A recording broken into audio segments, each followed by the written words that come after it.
He booked a suite at his own hotel, disguised as an ordinary guest, but what the two receptionists said about him left him stunned and changed everything. The grand entrance of the Evermont Hotel glistened under the soft glow of the evening lights. The marble floors reflected the crystal chandeliers overhead, and the subtle scent of fresh lilies lingered in the air. Ethan Walker, founder and owner of the Evermont Hotel chain, stepped through the revolving doors with a simple black duffel bag slung over his shoulder.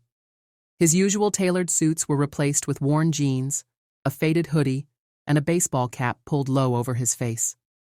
To the world, he was just another traveler checking in for the night. But to Ethan, this was a mission.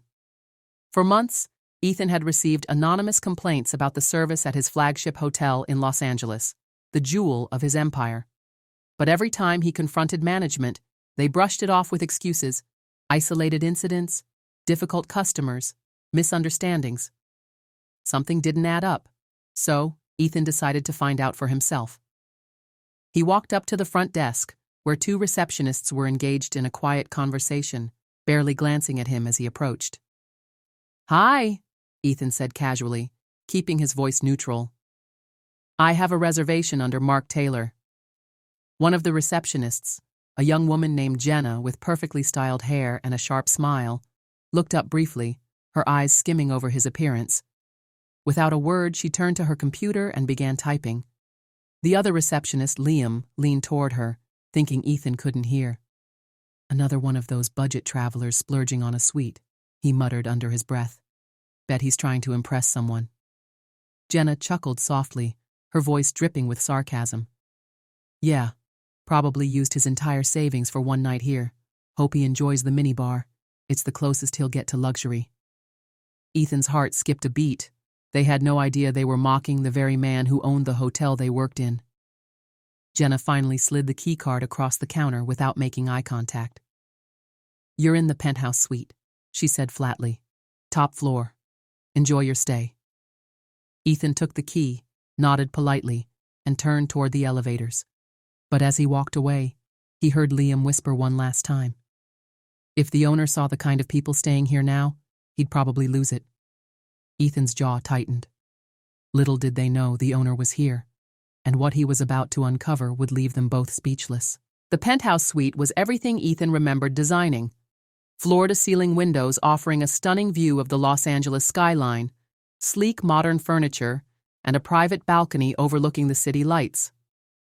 But the beauty of the room couldn't distract him from what he'd just heard downstairs. He sat on the edge of the plush king-sized bed, replaying their words in his head. Mocking guests? Making fun of the very people who paid to keep the lights on? This wasn't just a fluke. Something had gone seriously wrong in his hotel. Ethan pulled out his phone and sent a quick message to Claire, his director of operations. "Checking in tonight. Something's off. Keep your phone close." He didn't give her time to respond. He had a plan. Ethan decided to test the waters. He picked up the room phone and dialed reception. Jenna answered on the first ring, her voice professionally smooth.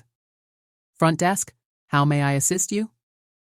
"Hi," Ethan said, disguising his voice slightly. "I noticed the minibar isn't fully stocked. Could someone bring up a few extra items?" There was a brief pause, then a forced sigh on the other end. "Of course, sir. We'll send someone up shortly." 20 minutes passed. No one came.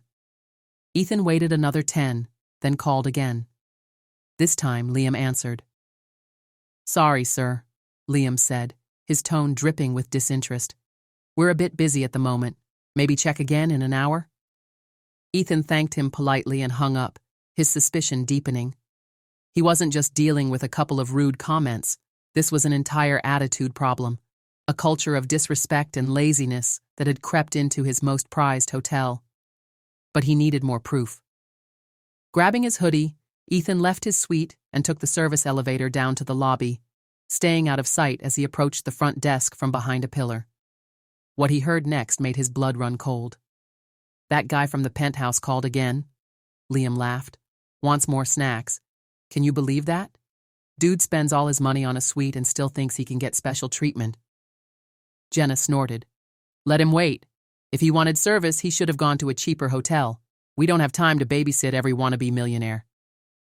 Ethan clenched his fists. It wasn't just guests they disrespected. It was the entire brand he had worked years to build. But what Liam said next sent a chill down Ethan's spine. Honestly, Liam whispered, lowering his voice, this place isn't what it used to be.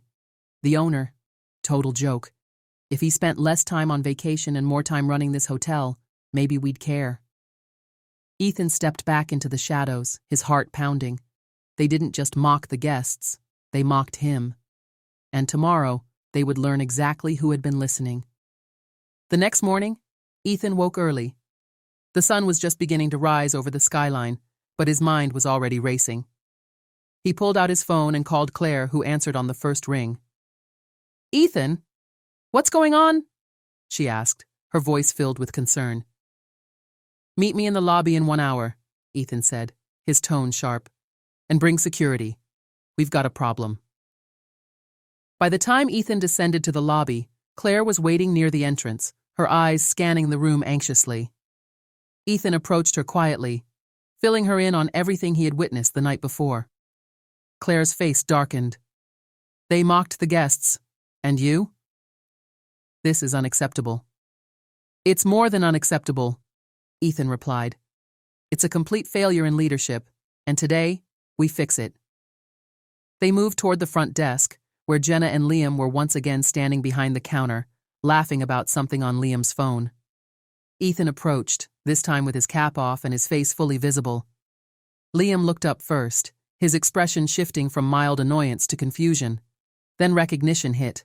Jenna's eyes widened and her mouth fell slightly open. Ethan didn't smile. "Good morning," he said, his voice cool but steady. "I believe we need to have a conversation." Liam stammered. Mr. Walker, I didn't realize." "Oh, I know," Ethan cut him off, his gaze sharp. "You didn't realize you were mocking your boss. You didn't realize you were disrespecting the people who keep this hotel running. But now you do." The lobby had gone silent. Other guests and staff members had paused, their eyes fixed on the unfolding scene. Claire stepped forward, her expression cold. "Security is already on the way. You're both fired. Effective immediately." Jenna tried to protest, her voice shaking. "Please, Mr. Walker, it was just a joke." "A joke?" Ethan repeated, his voice rising slightly. "You think mocking our guests and trashing this brand is a joke? This hotel was built on respect, for the people who work here and the people who stay here. And if you don't understand that, you don't belong here." Security arrived, escorting Jenna and Liam out as they muttered apologies no one believed. But Ethan wasn't done. He turned to the remaining staff and guests, his voice loud enough for everyone to hear. "I apologize to anyone who's been treated unfairly in this hotel. That ends today. This is not just a building, it's a promise of quality and respect, and I intend to keep that promise." The room filled with quiet applause, and Claire gave Ethan a small approving nod. But Ethan knew this wasn't just about two bad employees. This was about rebuilding the culture from the ground up, and he was ready to lead the charge. Have you ever experienced terrible customer service in a place you trusted? Share your story in the comments, and don't forget to subscribe for more revealing stories like this.